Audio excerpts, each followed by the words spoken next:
headed to the place where they did the Nuremberg war trials. I don't know a whole lot about that, so I'm excited to learn about it. But we're waiting for our bus, and it is very cold today on this day after Christmas. Whoa, he's on the way down here.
So we just left the memorial for the Nuremberg trials, and it was really, really neat. Yeah, so we knew a little bit about the Nuremberg war trials before we went in there, but of course we learned a ton more while we were there.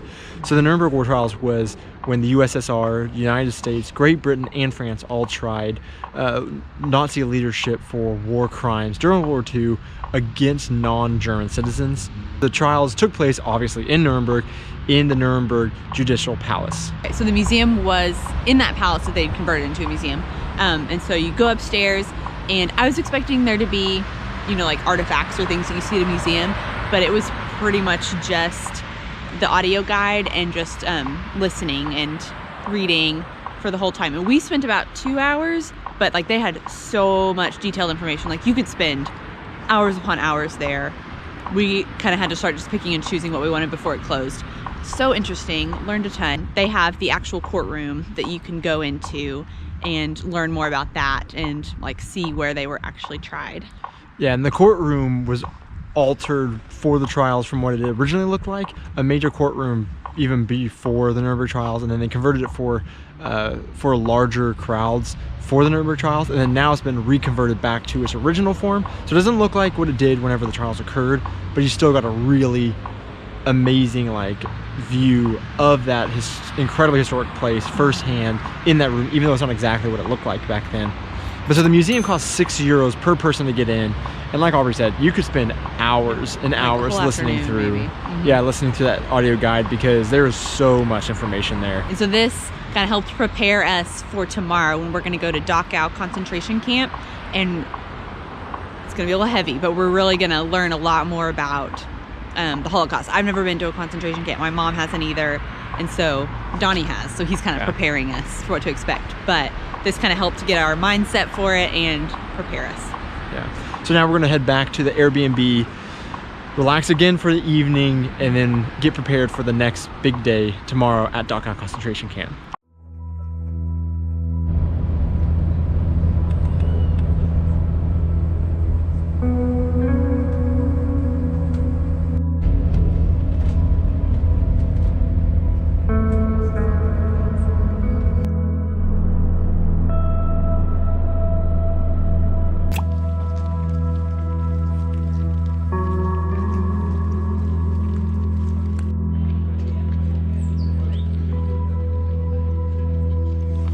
Today we're at Dachau concentration camp. It took us about an hour and 45 minutes to get here from Nuremberg. This is an actual site where over 41,500 people were murdered by the Nazis during World War II at this concentration camp. And so we just visited the Nuremberg trials, where the Nuremberg trials were located yesterday. And so this is visiting a site where the war crimes actually occurred that they were tried for in Nuremberg. And so this, since it is actually where these people died, this actual concentration camp, it's treated like a cemetery, and so admission is free, but you can get an audio guided tour or a tour group. And so the audio guides were €4 each, and the tour group is $3.50 each. So we're gonna go with that so we can ask questions if we want. And so we're about to go on that tour We're not entirely sure how you like show something like this in a vlog, and so we're gonna film what we can, and hopefully you find it interesting. But it's just one of those like somber places that it's not gonna be like a normal, fun, exciting vlog, but it's a very important historical location for us to visit and show. And we want to be respectful as we're going through it.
So this tour that we're on moves very quickly. It's supposed to be 2.5 hours long, and there's kind of jumping through because there's so much information, so much history, and just so much that happened here that he's having to try to hit just like the high points, and in between those we are moving very quickly.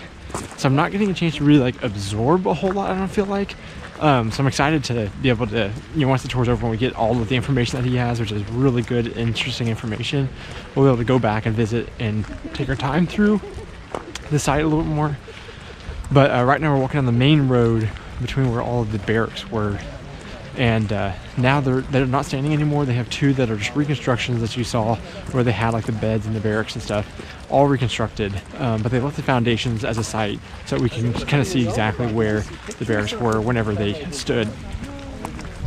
But he talked about how there was medical experiments that occurred here.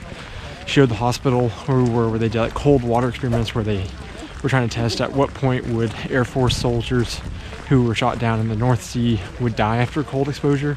So many horrible things that have happened here.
About Dachau too is that it was the first concentration camp, so a lot of them after this were modeled after Dachau. On the site we visited the crematorium, the gas chambers, the dorms, there's a museum, and then of course the rest of the grounds. But just seeing like the organization again of the killing is just mind-blowing. Like in the crematoriums and the gas chambers, just seeing the room by room where there's a waiting room for the prisoners, and then the undressing room, and then the gas chambers, and then after that it was the room where they stack the bodies, and then the crematorium just led one to another. It's just so organized with it. It's just bizarre that humans can just think so systematically about murdering thousands of people.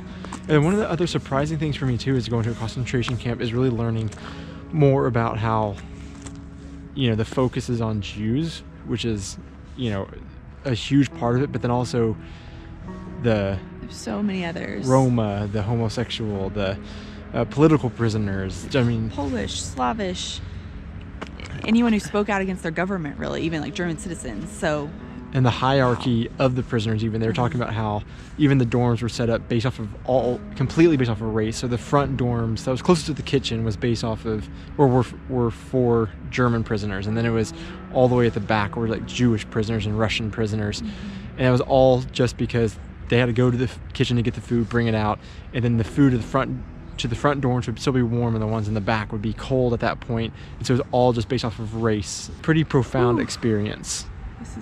This I would definitely recommend this. I think everybody needs to see one of these just to know. Well, I think it's definitely recommended to see it just because you would imagine, oh, that's not possible in anywhere else. But then you think about like how, you know, this is going on and genocides have been happening even since this one, and how, you know, you really don't know how you would react until you're actually there. So it's good, just a reminder of what the possibilities could be.